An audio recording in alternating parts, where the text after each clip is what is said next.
Bismillahirrahmanirrahim. Dear students, welcome in the class of Principles of Marketing. Yesterday, we started a new chapter with the title Pricing Strategies.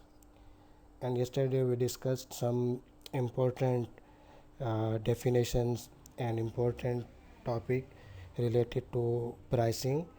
What is the meaning of pricing? What are the factors that affect pricing decision of an organization? Mainly, there were two types of factor, if you remember: internal factors and external factor. In my last lecture, we discussed all these things in detail. With this hope that you are doing well at your home, I'm moving forward to the next level in the same chapter of pricing strategies. So let's start today's lecture. Pricing strategies. Okay, these are pricing strategies. Number one, pricing strategy for new product. Number two, pricing strategies for market penetration. Pricing strategies for market scheming. Pricing adjustment strategies. Basically ये चार major pricing strategies हैं जो एक organisation के पास होती हैं, और इन चार में से फिर आपको चूज़ करना होता है. ये चार के चार आप इकट्ठे बहुत मुश्किल होता है आपके लिए लगाना. आप इनमें से चूज़ करते हैं कि हमने कौन से 1 2 को चूज़ करना है, 2 3 ऑप्शन को लेना है, या हमें सिर्फ सिंगल ऑप्शन को चूज़ करना है. It depends on your organisation and the type of product. Pricing strategy for new product, ये क्या होता है?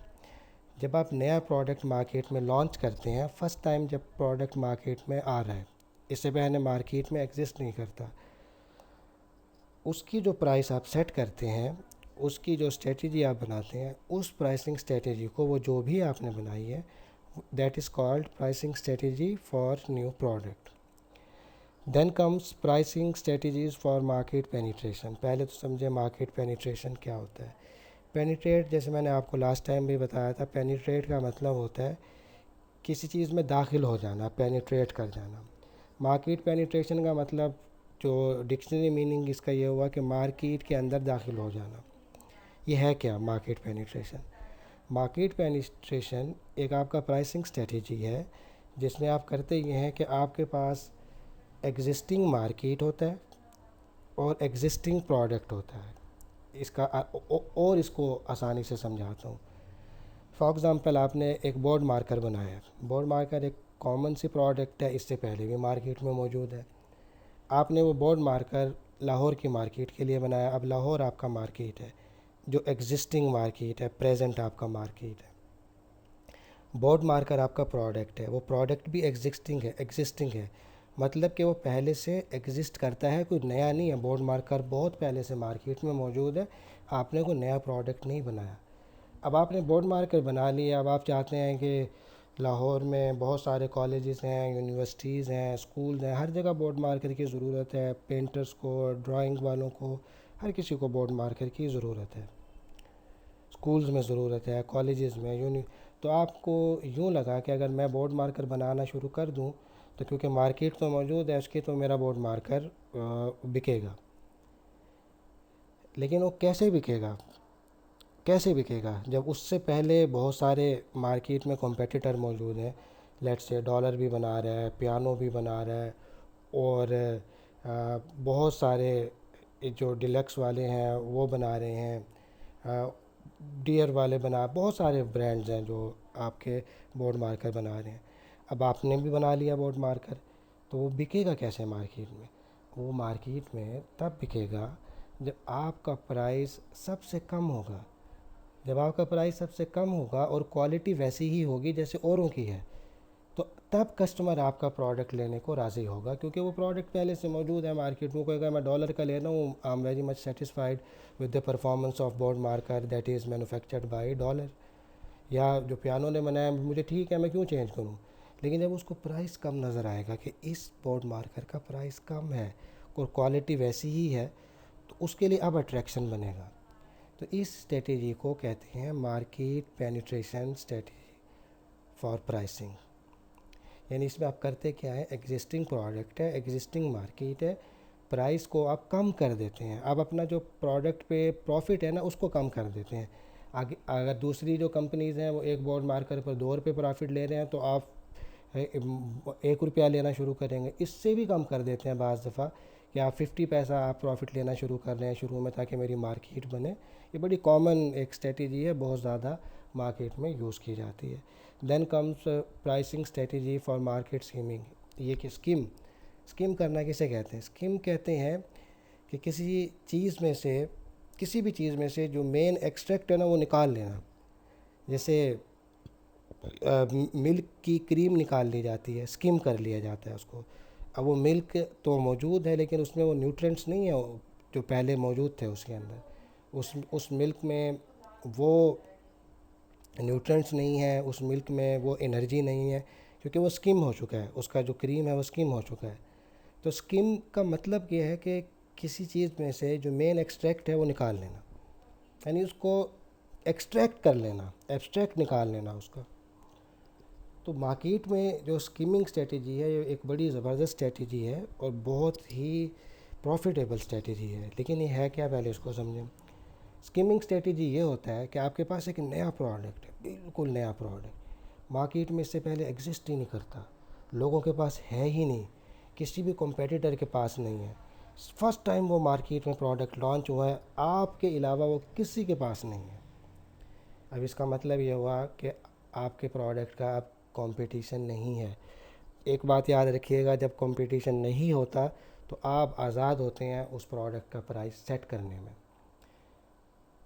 मिसाल के तौर पे आप एप्पल के आईफ़ोन देखें, जब नया मॉडल आता है कितना महंगा होता है।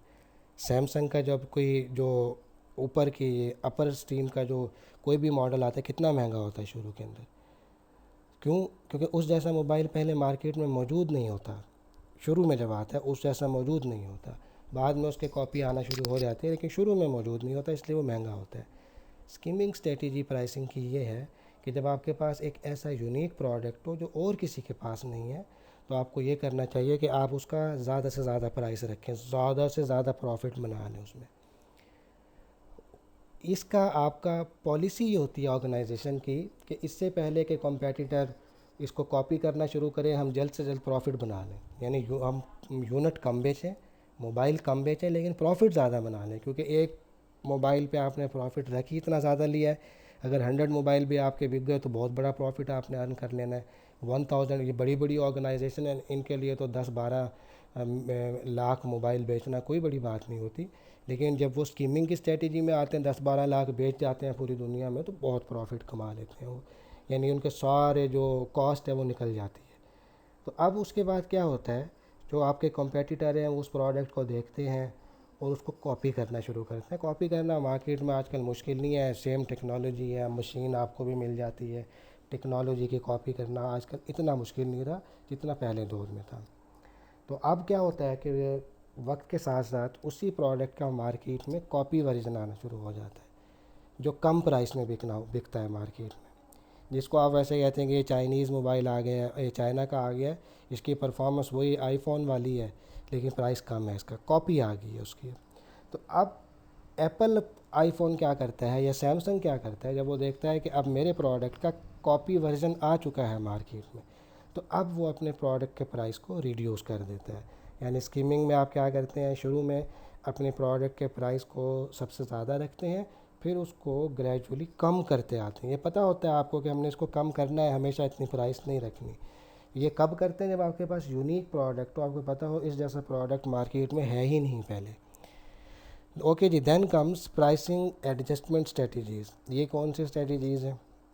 इसमें आप प्राइस को एडजस्ट करते हैं with respect to demand, with respect to inflation, with respect to economic situation, यानी ये एडजस्ट होती रहती है। जैसे ऑयल प्राइस है आपकी, ये with respect to demand, with respect to situation ये चेंज होता रहता है। ये आपका बहुत सारी चीज़ें हैं और जिसमें आपका जो आप यानी लक्स सोप से लेके डिटर्जेंट पे जिस पे मर्ज़ी लगा लें आपको प्राइस एडजस्टमेंट नज़र आता है, एक सा नज़र नहीं आता, उसमें ऊंच नीच होता रहता है। इसको कहते हैं प्राइस एडजस्टमेंट स्ट्रेटजीज़। ओके, जब इनको मज़ीद डिटेल में देखते हैं, इन्हीं को जो मैंने जिनका अभी ब्रीफ आपको इंट्रोडक्शन दिया, न्यू प्रोडक्ट प्राइसिंग स्ट्रेटजीज़। इसमें क्या कहता है, product that imitates existing product, एक तो ये स्ट्रेटेजी है। एक न्यूली इनोवेटेड प्रोडक्ट। अब वो कहता है नए प्रोडक्ट दो किस्म के हैं। एक तो वो है कि जी पहले से बोर्ड मार्कर मार्केट में मौजूद है, आपने भी बोर्ड मार्कर एक बना लिया, उसमें एक आधा फ़ीचर मज़ीद एक्स्ट्रा आपने ऐड कर दिया, एक आधा फ़ीचर एक्स्ट्रा आपने ऐड कर दिया और वो आपने प्रोडक्ट बना ली। लेकिन वो अब इंटायरली न्यू प्रोडक्ट नहीं है। बोर्ड मार्कर मौजूद है मार्केट में, आपने कुछ फ़ीचर ऐड किए हैं उसके अंदर। अब ये कहलाएगी existing product, new product with modification, existing product कहलाएगा। इंटायरली जो न्यू प्रोडक्ट होगा उसको कहते हैं न्यूली इनोवेटेड प्रोडक्ट। तो ये दो टाइप्स हैं प्रोडक्ट की। अब इनकी स्ट्रेटजीज़ को देखते हैं कि ये क्या है। अब जो एग्जिस्टिंग प्रोडक्ट है उसके लिए क्या होगा, आपकी जो प्रीमियम स्ट्रेटजीज़ हैं, प्रीमियम स्ट्रेटजीज़ क्या होती हैं कि आप इसमें जो अपनी प्राइस है वो ज़्यादा रखते हैं, प्रॉफिट ज़्यादा रखते हैं।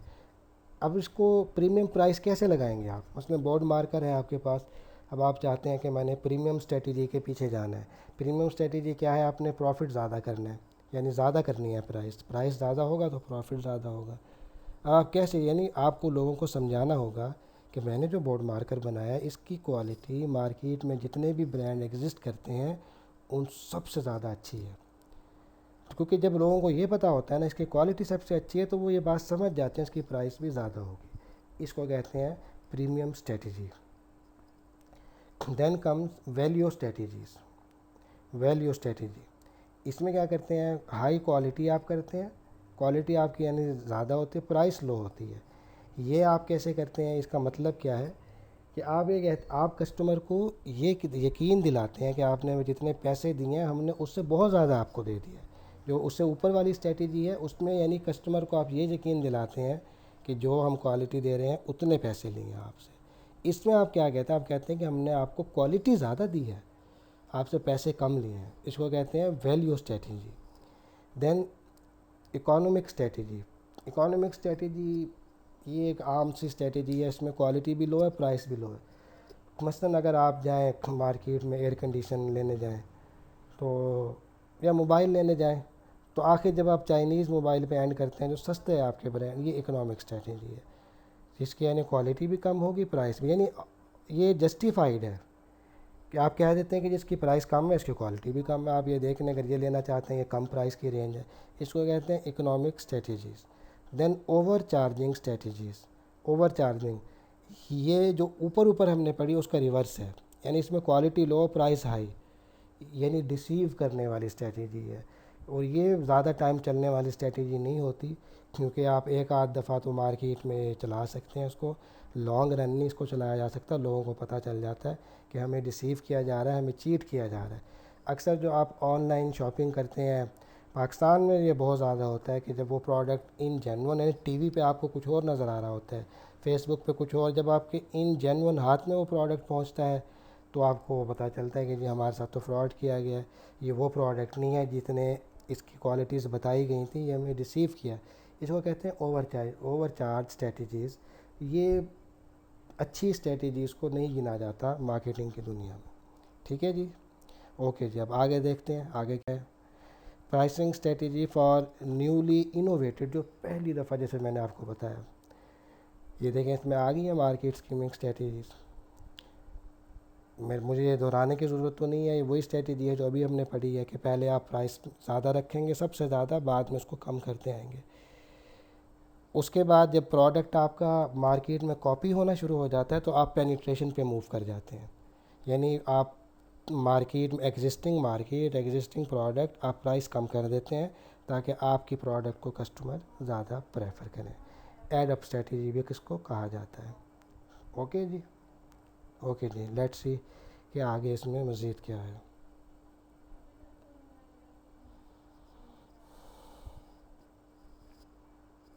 New product pricing strategy, market skimming pricing, ये उसने डिटेल दी हुई है। मेरे ख्याल में इसको आप अगर देख लें तो ये मैंने आपको इन डिटेल बता दी है। ये इंटेल की इसमें लिखी हुई है।